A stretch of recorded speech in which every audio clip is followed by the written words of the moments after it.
Mr. Lee, I'm gonna. Well, let me phrase it in a question, please. please. Let me phrase it in a question. Thank you. Does the Executive Protection Unit of the Seattle Police Department have some sort of idea that it's undercover when you're guarding the mayor? No, it's procedure. Standard procedure, that's all. Okay, so you believe this is written down somewhere? Maybe. Maybe not. But I mean, who imparted this this point of view on identifying yourselves to you? Was it Detective Bufew? What do you mean identifying? Why you don't wear badges?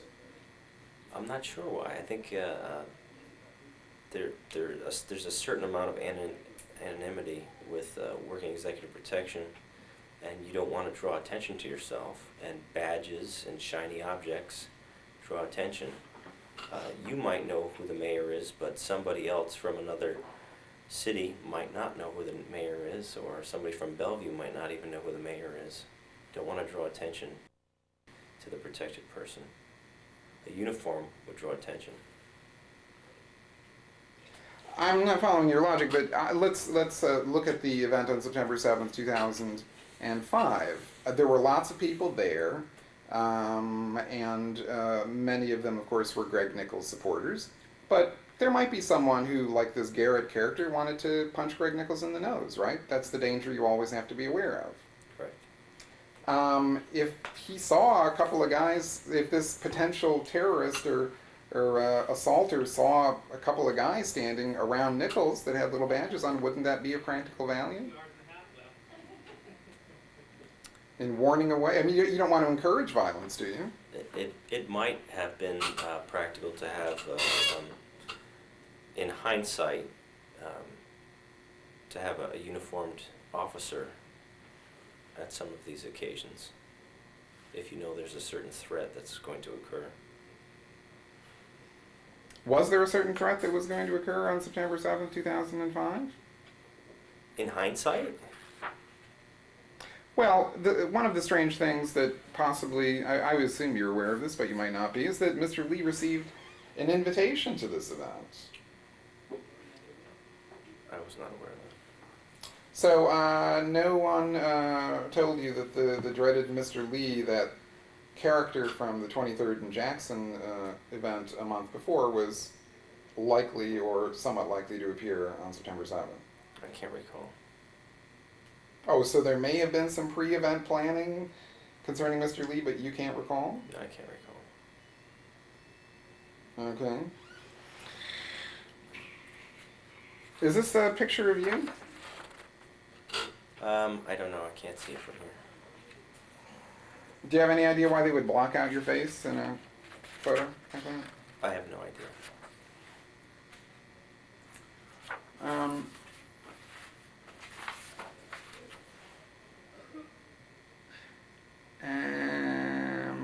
July 29th, 2005, about a month before the event at the Red Hook Brewery, you were issued a reprimand by the Office of Professional Accountability. For? Well, have you received more than one? You can never tell in the personnel folders. I only recall ever getting one, but does it say what it's for? Conduct unbecoming an officer. So that's correct. You were found more or less guilty in this administrative process of conduct unbecoming an officer. If it's in there, it must be correct. Well, you can tell us as a matter of fact, were you guilty of conduct unbecoming an officer? Not in my opinion. Mm-hmm. So what happened?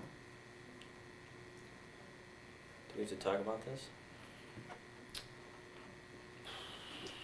Yep. Let's step outside for just a moment.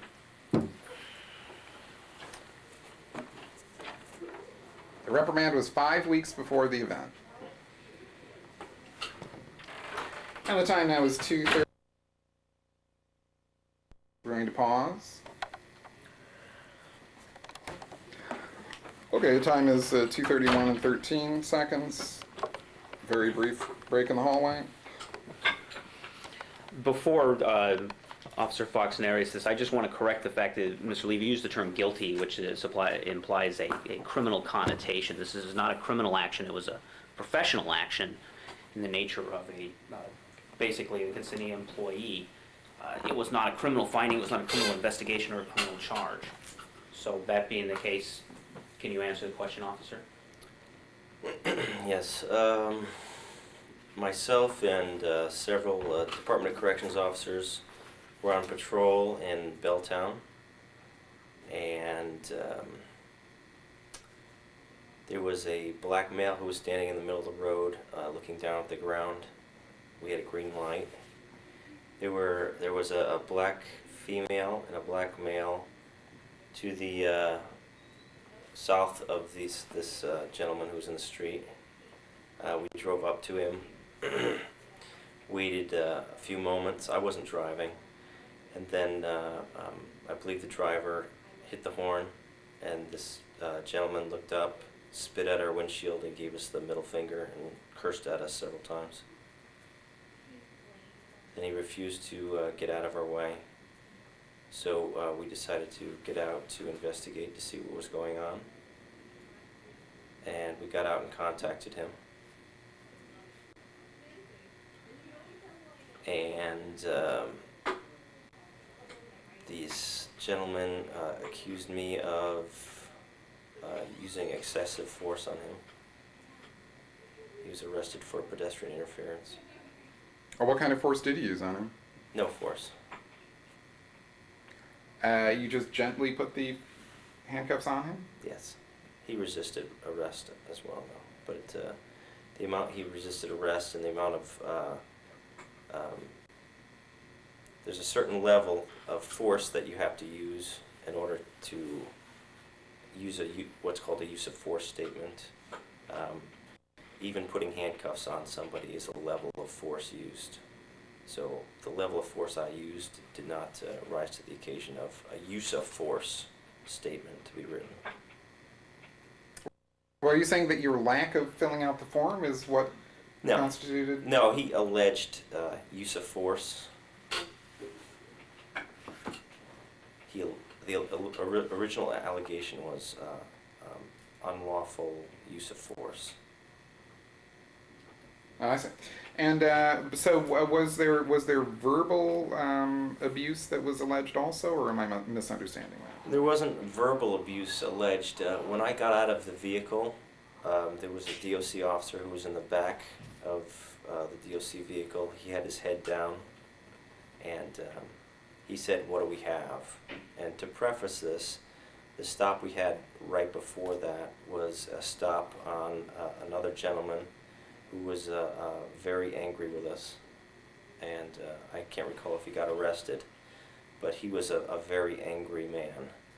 And then on this stop, as I was getting out of the van, the DOC officer said, "What do we have?" And I said, "Another angry black male." Okay. And it wasn't a euphemism, it wasn't any other term for black male. No. You used the term angry black male. I said, this is the word, and this is in my statement, and I admitted to saying, we have another angry black male, and it wasn't directed at the gentleman who was in the road. It was directed at the person, the DOC officer who was in the back of the van. Well, did anyone allege that you used a term other than angry black man? No, not that I know of. I see. I haven't seen the whole file. You haven't seen the whole file? No. You mean there are parts of the file that are restricted from your view? Well, I can't recall actually looking at the entire file. So you had a perfect attendance award at some point? Yes. Do you still have your perfect attendance record? Yes. Okay. Other than missing your appointment here 12 days ago, right? That wasn't, I don't even respond to that, officer. Did your wife give birth to a child? Don't respond to that, officer. You mean that may not be true? You got an issue bringing up to Judge Hightower. Not having the officer defend the birth of this child is the reason why I had to cancel the appointment. As a matter of record, can you state the child's name and the date of birth? Don't do that, officer. We don't even know his name, right? So in some sense or another, you still have your perfect record of attendance. Well, it's year by year. I had an injury on my right wrist, and I actually did take some sick leave, but it was an L&I injury, so they gave the sick leave back to me. So I don't know if it's actually still a perfect record, but it's pretty close. Yeah.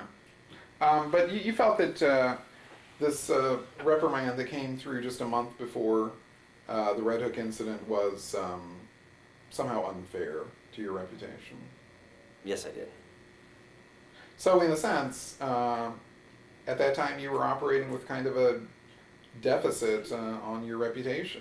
Your reputation had received probably its first serious dent with the Seattle Police Department, is that right?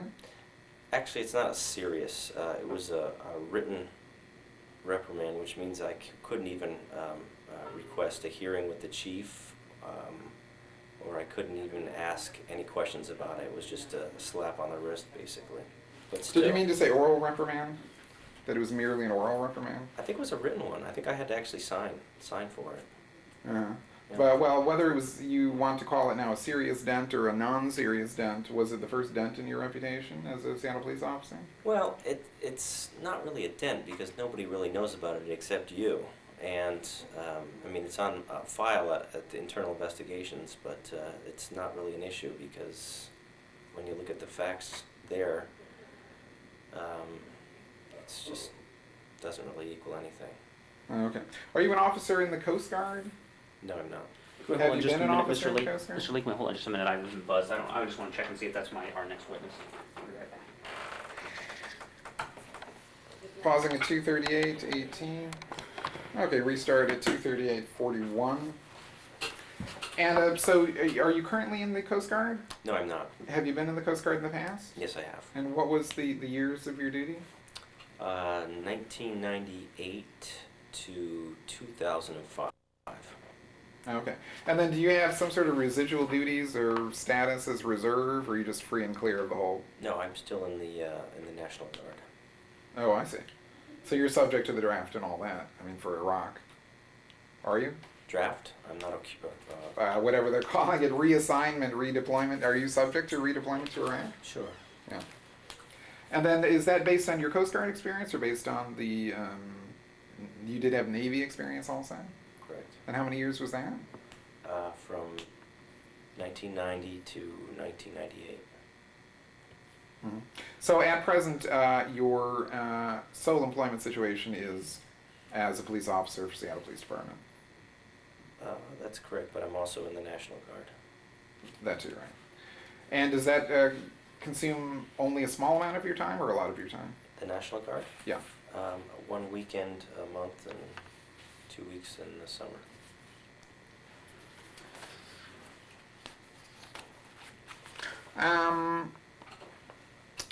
Were you driving, Mr. Nichols, in the event at 23rd and Jackson about a month before the Red Hook incident?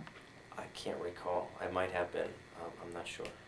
Were there other Executive Protective Unit personnel there? I don't recall.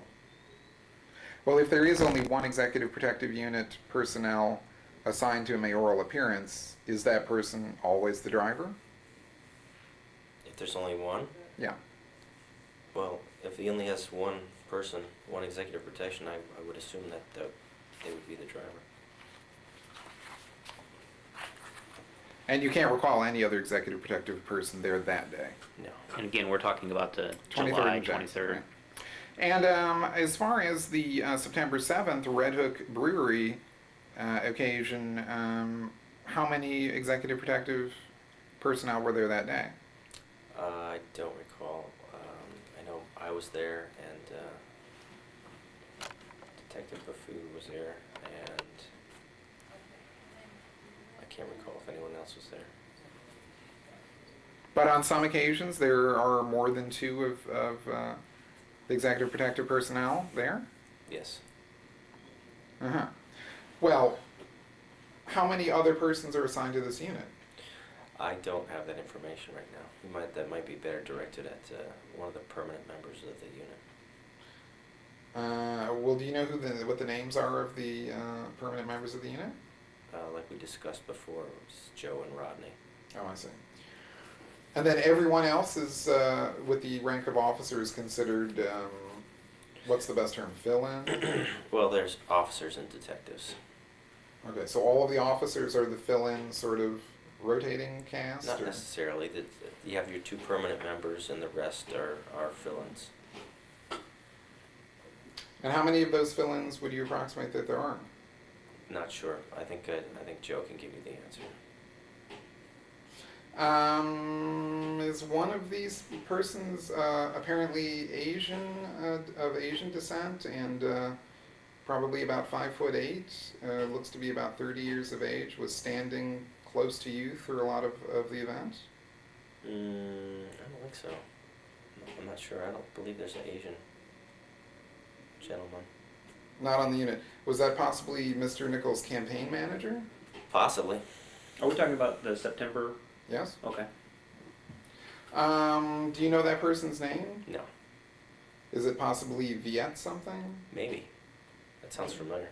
It sounds familiar, but during this campaign, which was obviously many months of campaign appearances, you didn't have enough interaction with this Viet to know him for certain? Well, I don't know if that's his name, but the name sounds familiar, and I can't be sure if he was there on that day.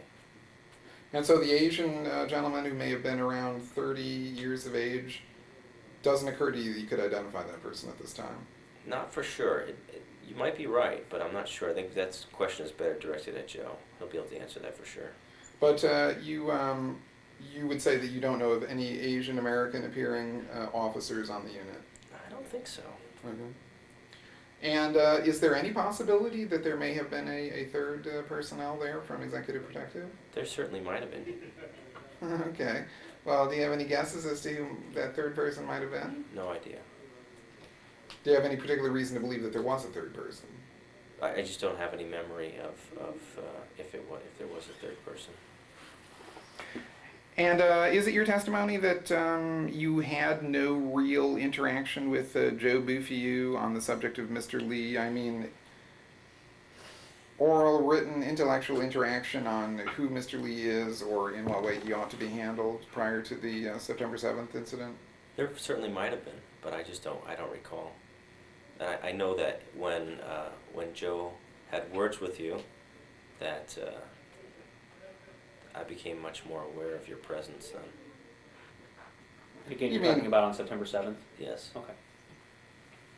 So it appears that you're not able to indicate that there was any real discussion between you and Detective Bouffiou on the subject of Mr. Lee and how his presence ought to be handled on any occasion. No, I'm just saying I don't recall right now. And if I said it in the past, I'd like to refresh my memory with the transcript if you have it. That conforms to my memory also. I don't think that you all have testified that you had any interaction or any discussion about I Mr. just Lee. don't recall. Yeah. Well, the reason that's important is because I'm trying to establish really to what extent you all plan what you do or to what extent you just kind of wing it when you show up. During the event, Joe Bouffiou seemed to have some extent of alarm about my presence, so much so that he grabbed my camera by its tripod and had words with me, which were a little bit on the confrontational side. Did you have occasion on September 7th, 2005 to discuss with Joe Bouffiou what to do about Mr. Lee? I don't recall. But I know that, standard operating procedure, that if we have somebody who's perceived as a threat, we're to get between the mayor and the threat. Well, you might also do that if someone was perceived to be an annoyance, right? No, not an annoyance. It would have to be a threat. Well, you're seen between Mr. Lee and Greg Nichols fairly consistently for about 10 minutes in the tape, so was there any identification of Mr. Lee as a threat on that occasion? Are you asking me? Yes. I believe you to be a threat, yes. Okay, and based on what? Your unpredictability, your mental state, you're carrying a large object in close proximity to the mayor's head, face. Well, how would you be able to develop an opinion about my unpredictability or my mental state? You'd only encountered Mr. Lee on one occasion, isn't that correct? Well, I work as a police officer in the downtown area, as a patrol officer and a mountain bike officer and an anti-crime team officer. So I've seen you many times, I think, downtown, and I watch your show as well. Oh, how often do you watch the television show? Oh, I've seen it a few times. Oh, I see. So you've developed some sort of comprehensive opinion about Mr. Lee's mental state based on watching his television program. I don't think Officer Fox said it was comprehensive at all. He said that he had seen you before, both on the street, your television show. Well, how thorough is your opinion? Would you say that it was kind of sketchy, or did you have a well-developed opinion about Mr. Lee's conduct? Well, I wouldn't characterize it as a well-developed medical opinion, but a paramedical opinion, as I've been an EMT for 20 plus years and been around people who have mental problems, and being a police officer for 11 years, being around emotionally charged and mentally deranged people.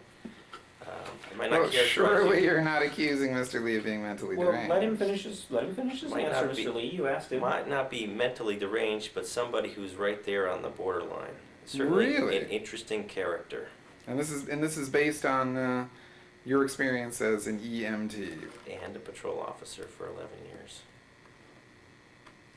On the border? Borderline. Borderline. So you mean borderline schizophrenic?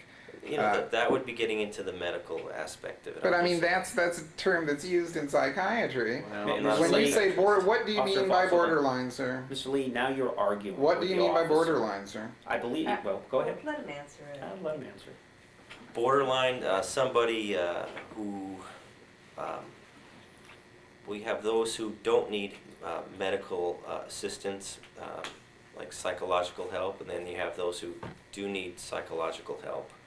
I think that you're probably somewhere in the middle, bouncing from not needing it to you probably could use a little bit. What have you ever seen in the entirety of your lifetime that would lead you to believe that Mr. Lee is in need of psychological help? Friends that have been manic depressive and psychotic. No, we're not asking about your psychotic friends. We're asking about Mr. Lee. What has Mr. Lee done that would convince you to believe that he needs psychological help? Screaming and yelling, inappropriate behavior in public. Screaming. Okay, let's examine screaming. When did this screaming occur? You were yelling some stuff at 23rd and Jackson. You were yelling pretty loud. It was just inappropriate behavior to be around. Was it screaming or was it yelling? Mr. Lee, he is giving an answer. If you don't like it, too bad. Okay, well, let me rephrase the Give me question this the way. Isn't it answer. possible Try and answer Mr. your Lee question. raised his voice because Mr. Nichols, his political opponent, was 50 to 100 feet away from him?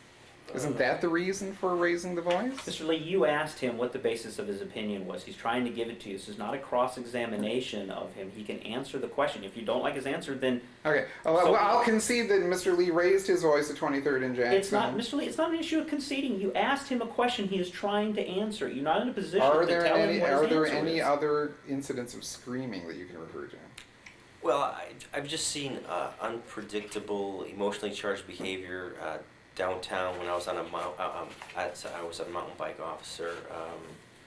Just a certain there were times when there were certain conferences downtown where there are protests, and you seem to show up at those as well. And Well, that sounds deranged. I agree with that. I must have been out of my mind to show up for a protest.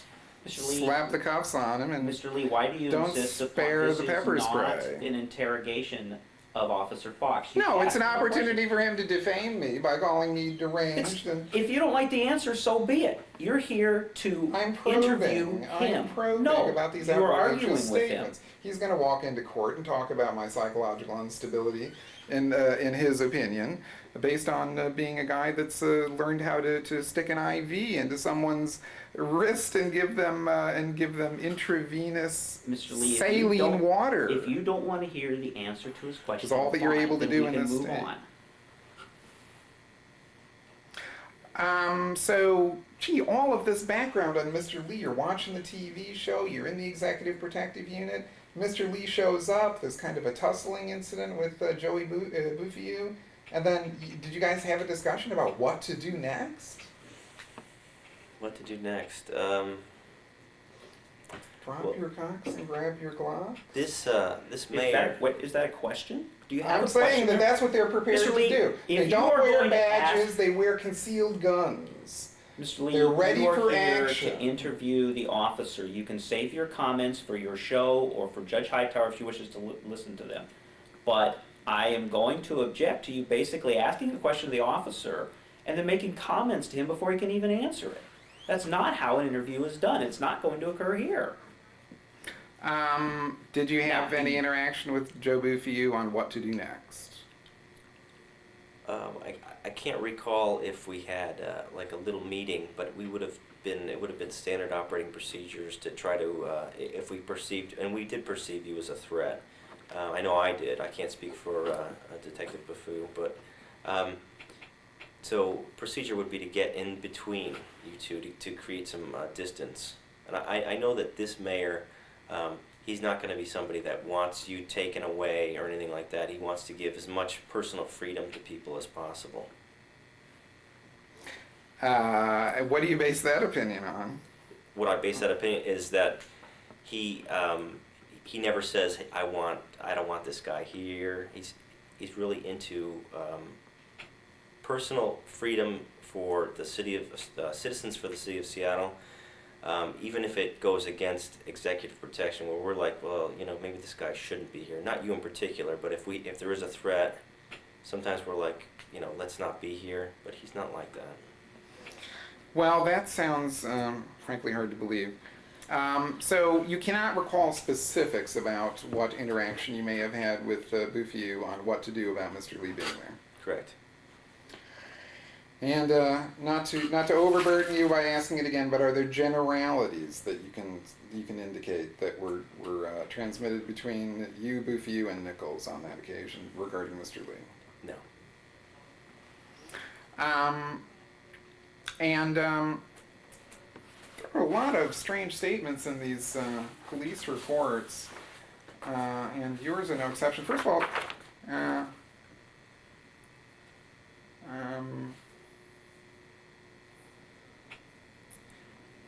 let's see. Do you believe that you really wrote this at 5 in the morning, at 5:59 in the morning?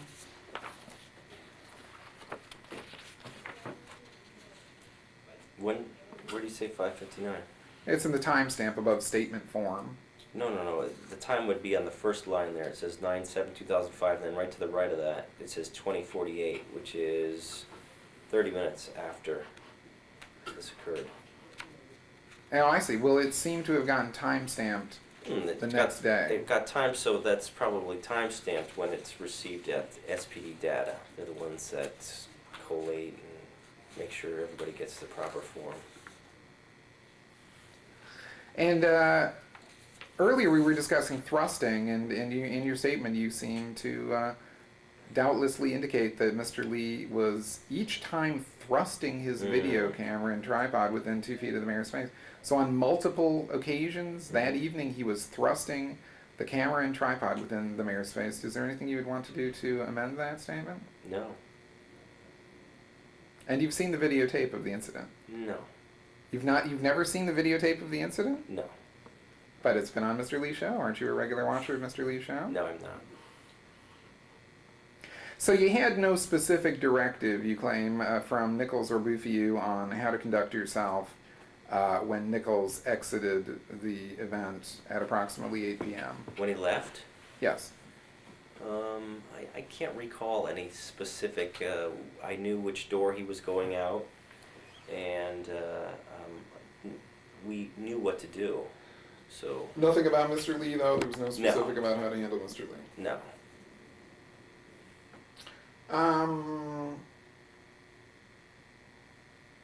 So why did you put hands upon Mr. Lee?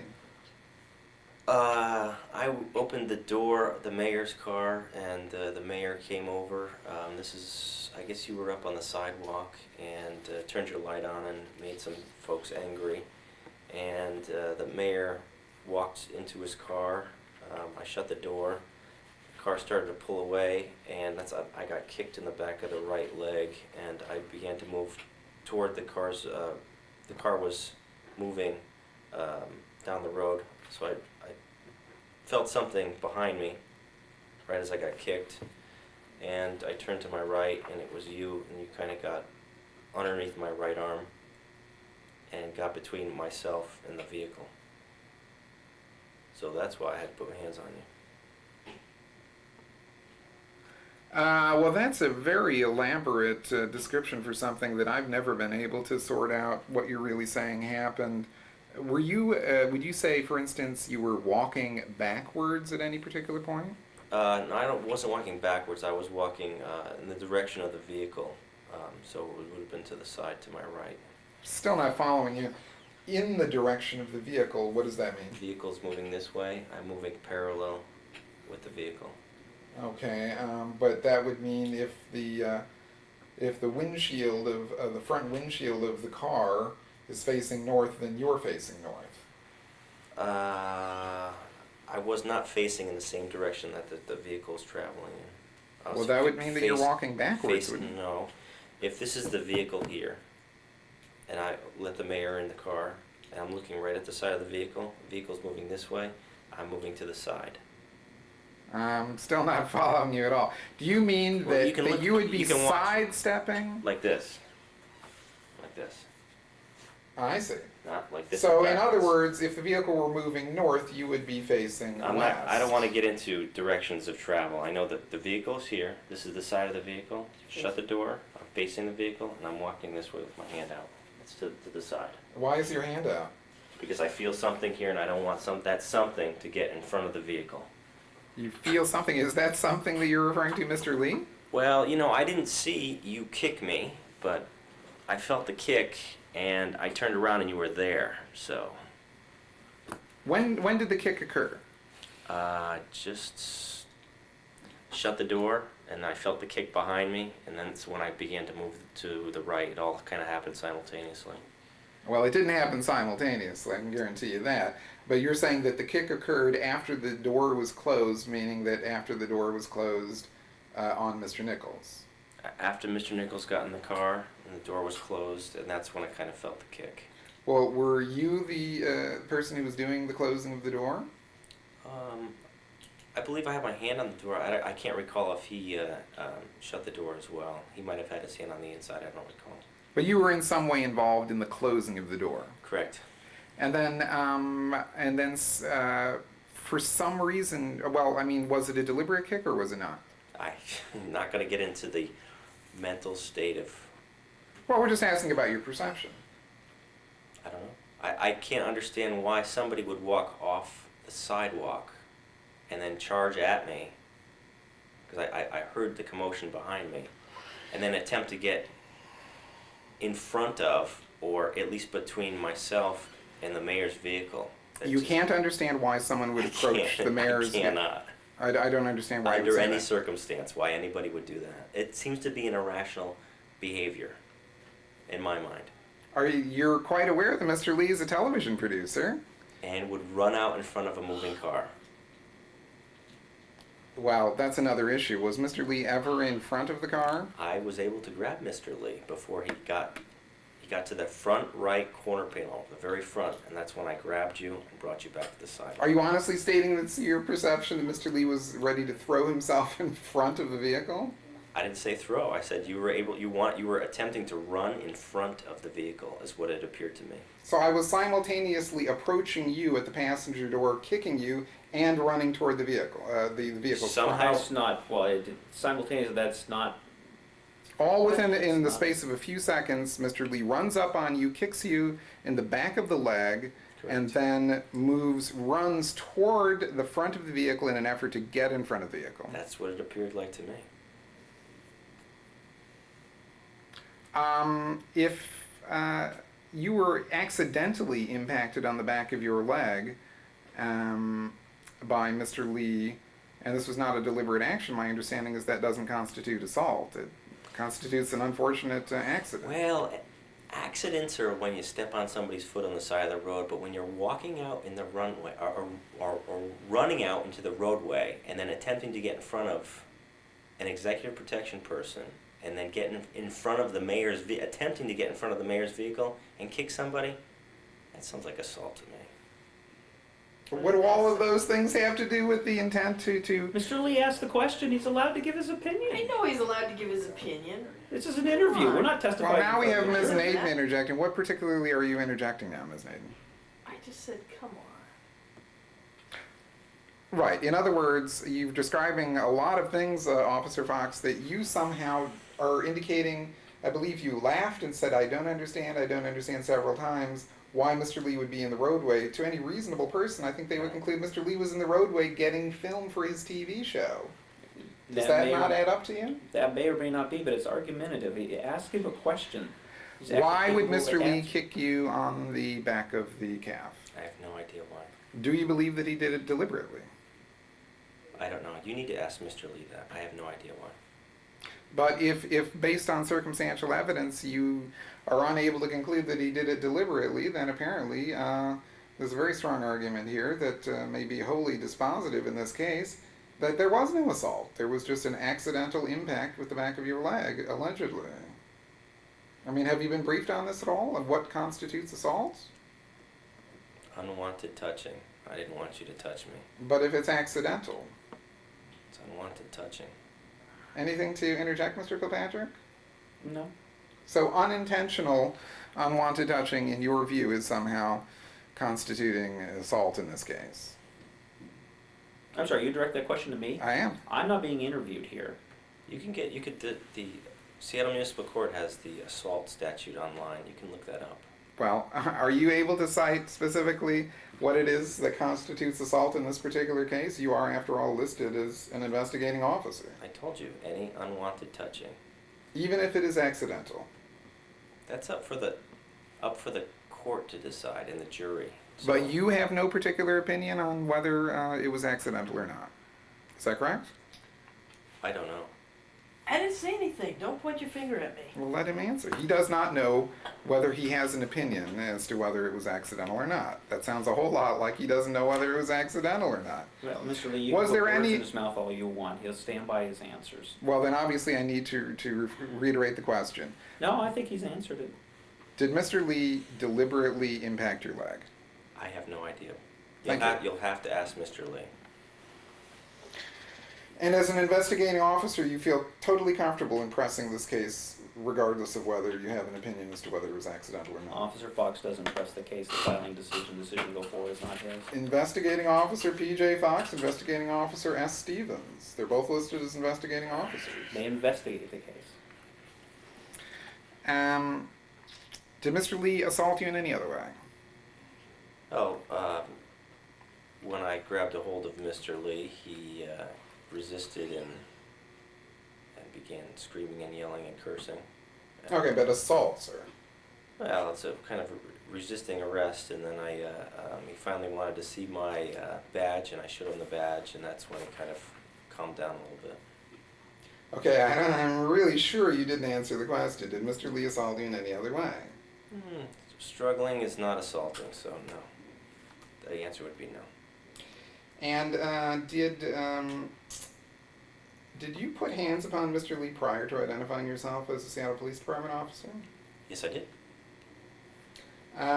When you watch TV drama, don't the cops always say, "Stop, LAPD, or I'll shoot"? Don't they identify themselves before they go to the use of force?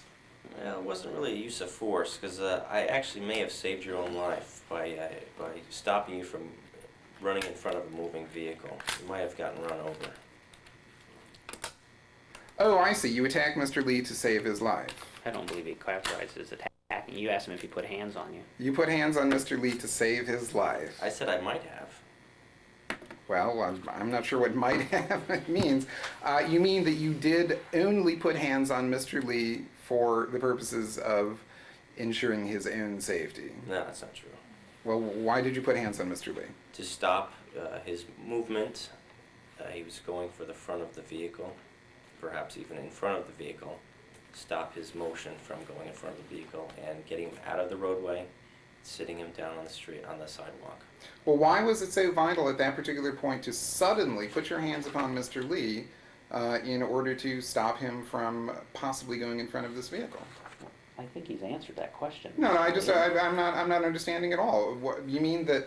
I mean, for instance, if I see a person who is maybe ready to step into the roadway prior to the light changing to pedestrian okay rather than pedestrian stop, it's within my power to just grab that person firmly with both hands and jerk them around and shove them back up toward the sidewalk?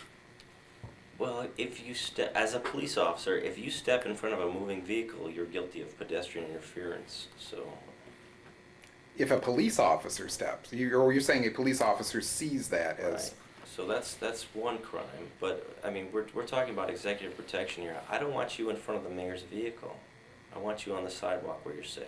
But in fact, it was a guess that Mr. Lee might be in front of the mayor's vehicle. He never was in front of the mayor's vehicle. No, it was somebody behind me, kicking me, and then actually getting by me, between myself and the mayor's vehicle, and then heading for the front of the mayor's vehicle with considerable force enough to get past me. Well, did you put hands on Mr. Lee because you were trying to save his life, or because you were kicked? No, I put hands on you because it's my job to protect the mayor. All right. And secondarily, like I said, I certainly may have saved your life. When did you identify yourself to Mr. Lee as a Seattle police officer? After I sat you down on the sidewalk, and then you asked to see my badge. Well, that may not be an accurate rendition of Mr. facts, Lee, but let we're me be not more arguing. specific, No, sir. let him finish answering the question. We are running out of time. I know, and he's you saying things that arguing- aren't relevant because they're so strangely out of context with the No, video. he gets to answer the question. The If you don't like question it, we is can very, move very on. specific, Then and he we- hasn't answered it. Why did you put hands on Mr. Lee prior to saying Seattle Police? I believe you've answered that question. No way he answered that. That's the pivotal question. Your whole case depends on it. Let's hear him answer it. Don't tell me what my case rests on, Mr. Lee. I believe, Officer Otto, if you want to elaborate, you can, but I believe you've answered the question backwards, forwards, and all the way around both sides. Do you feel there's anything that you have not answered or given him an answer to the question about why you put your hands on him? No. Why did you not identify yourself prior to putting hands on Mr. Lee? I knew that, I mean, not at the time, but I know today that you know I was an officer. Because you knew me from 23rd and Jackson, and you knew me from being right next to the mayor and getting in front of the mayor. So therefore, you would know that. But that's not why I did it. I did it because I grabbed you to get you away from the mayor. I need to get you away from the mayor and sit you on the sidewalk. The mayor Yeah. was inside a 4,000-pound vehicle that was pulling away. In retrospect, okay? Monday morning quarterback But is we're to not death. really asking, if I may interrupt, we're not really asking why you put hands on Mr. Lee. Very specifically, why did you put hands on Mr. Lee without saying that you were with the Seattle Police Department or any other security agency or had any other official status other than possibly a campaign worker? I told you within a timely manner. You mean several seconds after after the assault began? After you kicked me? Several seconds after putting your hands on Mr. Lee, that's when you identified yourself. After I got you seated on the sidewalk to your safety, yes. There was a lot of interaction before I got seated. You have it on film. Right, exactly. But you're conceding the point that you did put hands on Mr. Lee prior to any effort to identify yourself as a Seattle Police Department official. You're conceding that point. You did put hands on Mr. Lee prior to identifying yourself. Yes. And for how long was that? You have it on film. But in your estimation, I don't know. You have it on film. would you say at least several seconds? Didn't I already say several Okay, seconds? well, let me ask this. Did you? Are you affirming several seconds? Yes, several seconds. Okay, that's several seconds. And is that in accordance with police procedure? You know, in an emergency situation like this, I think my first duty is for safety, and I think second duty is to identify myself. First duty is to keep the safety of the mayor and then the safety of you, and you're seated on the sidewalk, then I identified you within several seconds. Well, the answer was fairly simple, and I don't believe you answered it. Does this follow police procedure? You know, I'm not sure.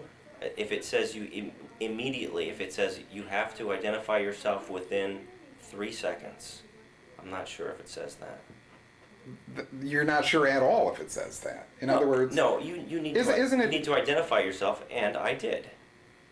After putting hands on Mr. Lee. Several seconds, Right. yes. And do you believe that that conforms to police procedure? Yes, because I think if I had taken a moment and said, Seattle, please stop, you would have gotten in front of the car.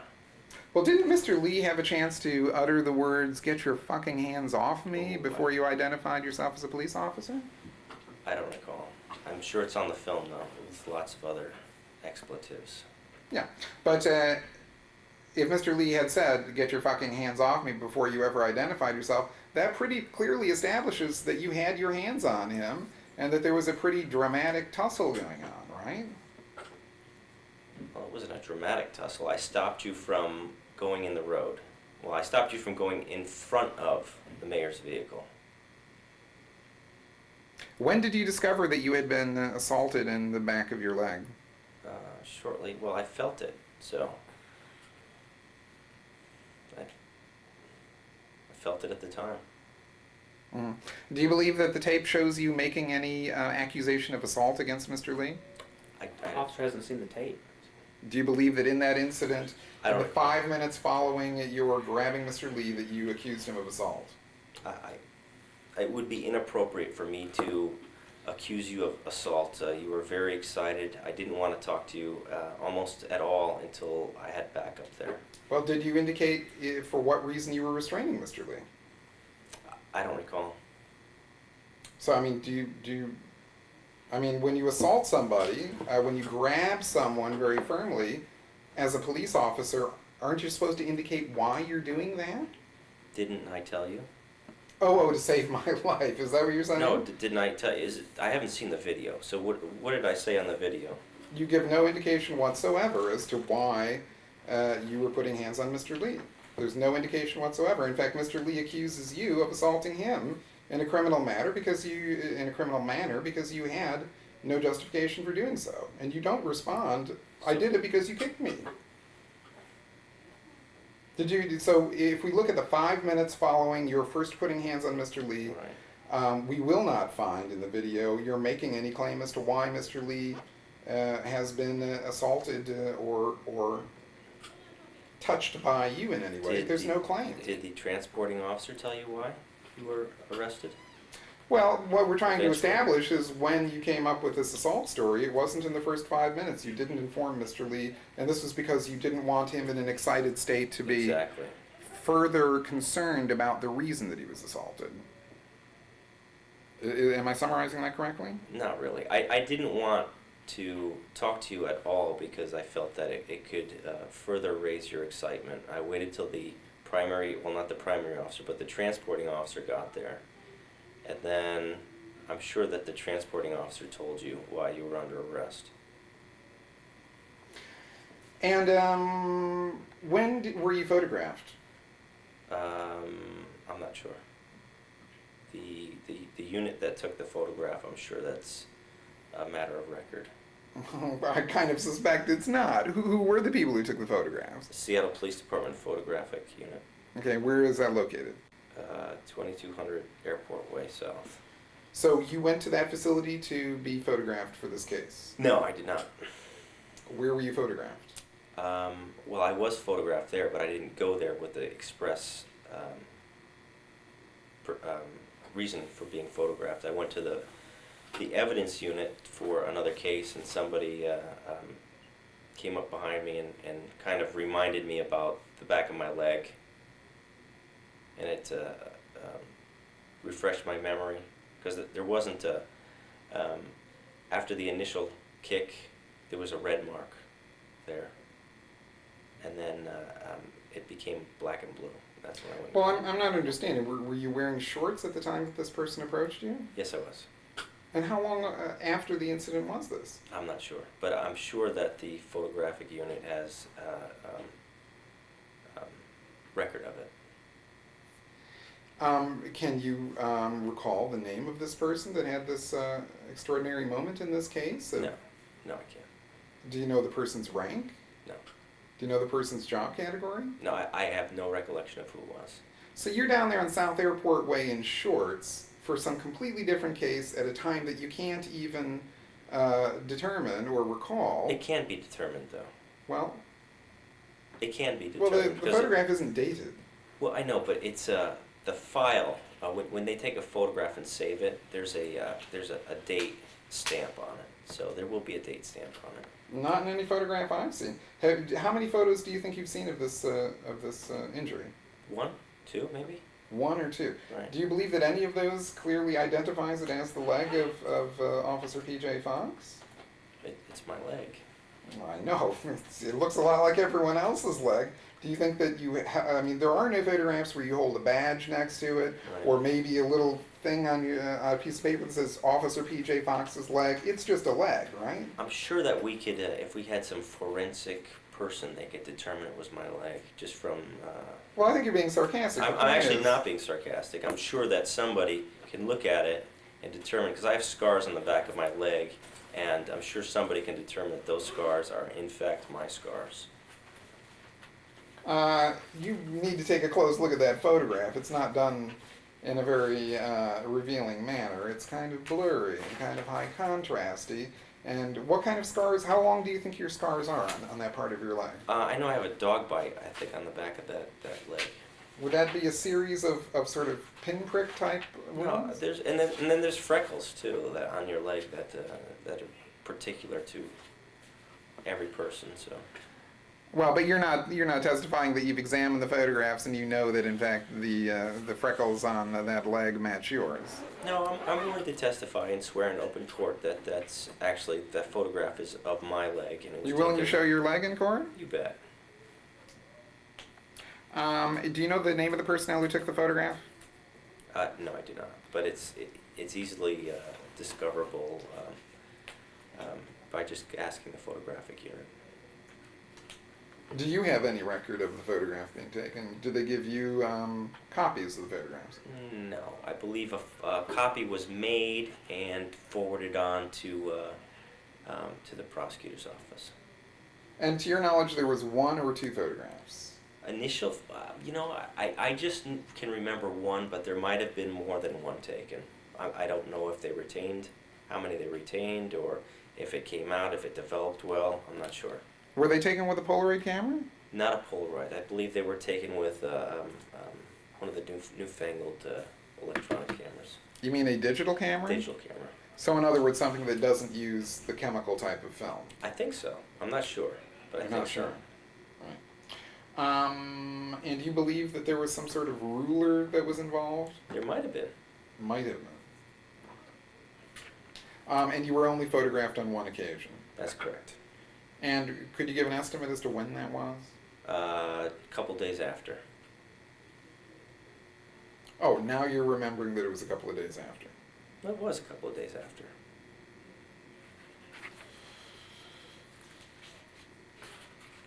I think we have Detective Luffy waiting. We do. Are we done with Officer Fox? Is there anything else you would care to add? E-noise? No, nothing. It's wonderful. Because Time is like the 3:20 and all-in-one 40 real seconds. And this is great too, because you can take the telephonic warrants. It's wonderful. things. 'Cause Time is like the 3:20 and all-in-one 40 real seconds. And this is great too, because you can take the telephonic warrants, or telephonic statements, and it just plugs right into your cell phone. It's Oh. magic. things. Nice little spy tool. Yeah, you need to get one of those. You need permission for that. All right. Do we need a break, or do you guys? Wait, only the boss gets it. Okay. Great. Nice seeing you. Nice to meet you Thanks too. again for letting us use your space, man. We really appreciate it. Oh, anytime. Richard, you got a light. That's nice. It's good. I like that. Hey. Oh, say, Mary Nichols, could I have just a word, sir? All right. That's Say it's the election season, Mayor Nichols. Do you think you might be able to answer a question here, sir? All right. Apparently I did. I know. We're here in the Fremont neighborhood, sir, and as you know, as you very well should know, Put the damn lights down. 2 years ago I provided you with extensive documentation. Get off of me, you fuckers! Whoa. Extensive documentation on how Kurt Cobain's body was mutilated and his body parts were stolen. Get your fucking hands off me! Here, Seattle Police, stop. Fuck you, asshole! Goddamn! Stop. Who are Seattle you, Police. asshole? Fuck you! Seattle Police. Fuck you! Stop it. Give me your ID, Stop it. asshole! What are you fucking Sit down. grab? Sit Get down. your hands off Sit me! down. Let's see a badge, jack Sit off. down. Let's see a badge. Sit down, Seattle Police, Good okay? for you. Sit down. Where did you get that? The 99-cent store? I'm asking you to sit down. It's a Asking lawful you- order to sit down. Well, you grabbing Seattle me so Police. tightly, Jack. I don't Sit think I down. can. Oh, now you're shoving me Thank you. down. Okay, Why am sit I here. down? Your boss is half a mile away, jack off. You assaulted me criminally down. with no good cause. Let's get that use of force form out, officer. What is your name, by the way? Mr. Unidentified 99-cent badge. You got a name, Jack? Is this one of those failure to ID situations? I do believe it is. We're here in the Fremont neighborhood, sir, and as you know, as you very well should know, Put the damn lights 2 down. years ago I are not- provided you are with not extensive welcome here. documentation.